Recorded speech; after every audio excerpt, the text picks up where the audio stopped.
Dans cette vidéo, nous allons faire la méthode 2 du chapitre 12 sur la troisième partie de géométrie dans l'espace. On va apprendre à déterminer si un vecteur est normal à un plan.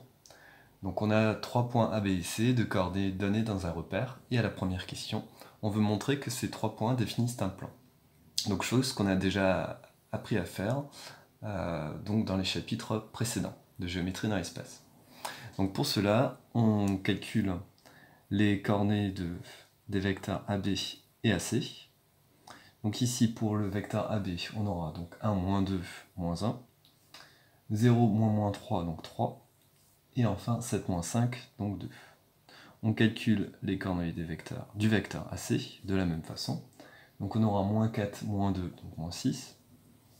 On aura 1, moins 3, donc 4.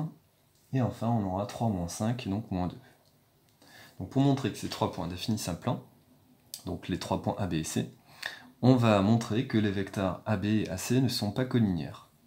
Donc pour ça, on va se servir par exemple des deux premières coordonnées. Donc pour passer de moins 1 à moins 6, eh bien on multiplie par 6.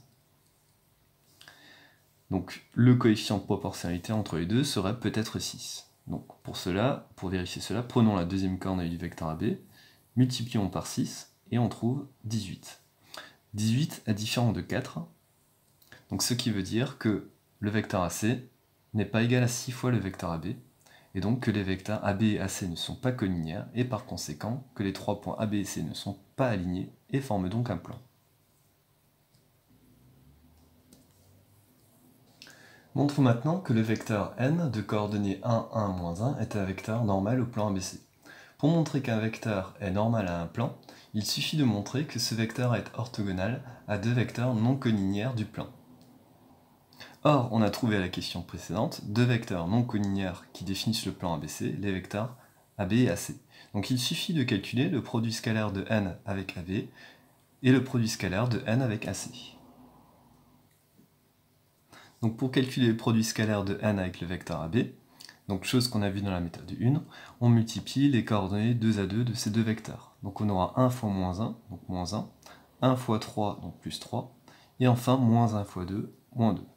Donc on aura moins 1 plus 3, donc 2, moins 2 égale à 0. Et on fait la même chose avec le produit scalaire de n avec le vecteur AC.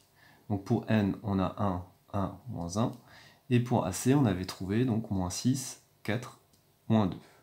Donc on calcule le produit des coordonnées 2 à 2, donc on aura 1 fois moins 6, 1 fois 4, plus 4, moins 1 fois moins 2, plus 2. Donc on aura moins 6 plus 6, donc 0.